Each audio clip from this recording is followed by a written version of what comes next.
ঝুমকি আপনার মেয়ে নয় আঙ্কেল, এই দেখুন তার প্রমাণ। অবশেষে আসল ডিএনএ রিপোর্ট হিরণময়ের সামনে হাজির করে বাজিমাত করলো অভি আর ছুটি। প্রতিজ্ঞা ধারাবাহিকে দেখা যায় ঝুমকির বাড়াবাড়ি আর বরদাস্ত করতে পারে না অভি ছুটি।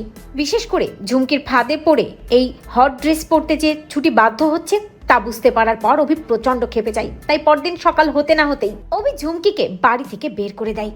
কিন্তু এই ঝুমকির এই বাড়িতে আসা বন্ধ করতে হবে। অভি প্রতিজ্ঞা করে যা করার তাকেই করতে হবে, আর সে হিরণময় আঙ্কেলকে ফোন করবে। তাই হিরণময়কে ফোন করে ঝুমকি যে এই বাড়িতে এসে সব কাণ্ড কারখানা করছে তাই স্পষ্টভাবে জানিয়ে দেয়।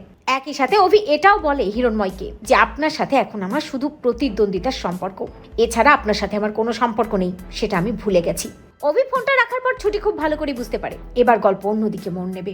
বিষয়টা একেবারেই ভালো হলো না। হিরণময় আঙ্কেলকে অবিশ্বাস করা উচিত হয়নি। উনি এমন মানুষ নন, উনি এ কাজ করতে পারেন না। ছুটি অভিকে বলে, উকিল স্যার, আপনি ওনার মেয়েকে নিয়ে এতগুলো কথা বললেন।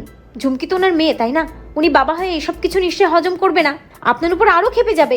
অভি ছুটিকে বলে, মেয়ে? কিসের মেয়ে? ঝুমকি হিরণময় আঙ্কেলের মেয়ে নয়, আর সেটা উনি বুঝতে পারছে না। আশা করি উনি খুব শীঘ্রই সেটা বুঝতে পারবে। ছুটি অভিকে বলে, তাহলে ডিএনএ রিপোর্টে তো প্রমাণ হয়েছে না যে হিরণময় আঙ্কেল আর ঝুমকি বাবার মেয়ে, ওদের ডিএনএ তো ম্যাচ করেছে। তাহলে অভির হঠাৎ মনে হয় ঠিকই তো বলেছে ছুটি, ওই ডিএনএ রিপোর্টটা অবশ্যই নকল, আর সেটা আমাদেরকে এবার প্রমাণ করতে হবে। এরপরে দেখা যায় অভি এবং ছুটি সকাল সকাল বাড়ি থেকে বেরিয়ে পড়ে এবং অফিসে গিয়ে অভি ছুটিকে বলে, এই নিন এই ডাক্তারের পোশাকগুলো পরে নিন। ছুটি অবাক হয়ে বলে, ডাক্তারের পোশাক কেন? এগুলো কেন পরবো আমি? অভি ছুটিকে বলে, এগুলো পরবেন কারণ আমরা দুজনেই এখন হসপিটালে যাব ছদ্মবেশে আসল ডিএনএ রিপোর্টটা খুঁজতে। অভির কথায় ছুটি বেশ কিছুটা অবাক হয়, কিন্তু এটাও বুঝতে পারে যে অভি কোনো সত্যের উদ্ঘাটন করতে যাচ্ছে। এরপরে অভি আর ছুটি ডক্টরের পোশাক পরে নেয় আর তারপর হসপিটালে হানা দেয়। একের পর এক সব রিপোর্টগুলোর মাঝে ডিএনএ রিপোর্ট খুঁজতে থাকে অভি ছুটি, আর খুঁজতে খুঁজতেই একটা সময় আসল ডিএনএ রিপোর্ট হাতে পেয়ে যায় অভি এবং ছুটি। অভি ডিএনএ রিপোর্টটা হাতে নিয়ে মনে মনে ভাবে, হিরণময় আঙ্কেল, আমি আসছি। অনেক হয়েছে এই বাবা মেয়ের খেলা, আর নয়।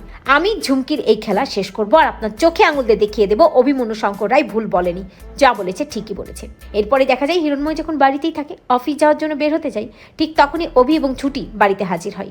অভিকে দেখে হিরণময় অবাক হয় এবং অভিকে বলে, এ কি তুমি এ বাড়িতে, তাও আবার ছুটিকে নিয়ে এ বাড়িতে কেন এসেছো? অভি হিরণময়কে বলে, আপনার বাড়িতে পাত পেরে খেতে আসিনি, আপনার ভুলগুলো চোখে আঙুল দিয়ে দেখিয়ে দিতে এসেছি। এই দেখুন আসল ডিএনএ রিপোর্ট, ঝুমকি আপনার মেয়ে নয়, আপনি ঝুমকিকে মেয়ে ভেবে ভুল করছেন।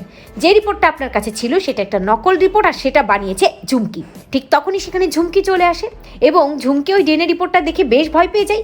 হিরণময় নিজে ডিএনএ রিপোর্টটা দেখার পর ঝুমকির সামনে গিয়ে দাঁড়িয়ে বলে, এ কি পরিমা, তার মানে ওরা যা বলছে সেটা ঠিক? তুই আমার পরি না, তুই অন্য কেউ। হিরণময় প্রচন্ড খেপে যায় ডিএনএ রিপোর্টটা দেখার পর। তো বন্ধুরা, তোমরা এটা চাও তো এভাবেই যেন ঝুমকি যে পরি নয় তা আসল ডিএনএ রিপোর্ট দেখিয়ে প্রমাণ করে দেয় অভি ছুটি? কমেন্ট করে জানাতে ভুলো না।